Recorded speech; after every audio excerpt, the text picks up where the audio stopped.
In this guide, I'm going to show you how to lock Instagram with Face ID on iPhone 15, 15 Pro, 14, 13, 12, 11, 16, 16 Pro, all that kind of stuff, 2026 and onwards.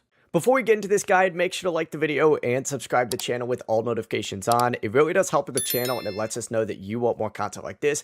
We'd greatly appreciate it. And if at any point throughout this guide you did have any questions, just ask them down in the comment section below and we could help you out further. I'm going to be doing my best to reply to every single comment down there. Now, first things first, go ahead and close out of Instagram and you want to go ahead and search for the Shortcuts app. Go ahead and open up Shortcuts. You're going to see a bunch of different stuff that maybe you've created in the past. What you need to go ahead and do is simply tap Automation down in the very bottom. Select New Automation, and then from here, what you need to go ahead and do is create a new automation.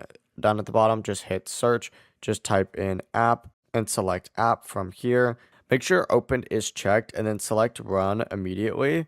Also, make sure Notify when Run is turned off so you don't get an alert every single time Instagram opens, but tap Next just like so. Scroll down a little bit until you find Instagram, and then of course, once again, you can hit Next. Then just go ahead and search for Lock Screen in this section. Select the lock screen action under scripting, hit done, and now whenever Instagram is open, your phone will instantly lock the screen, and you'll have to unlock it with like Face ID, a passcode, or another unlock method. Before you leave this guide, make sure to like the video and subscribe to the channel with all notifications on. It really does help the channel and it lets us know that you want more content like this. We'd greatly appreciate it. And if at any point throughout this guide you did have any questions, once again, ask them down in the comment section below and we could help you out further. I'm going to be doing my best to reply to every single comment down there. Have a great rest of your day though. Peace.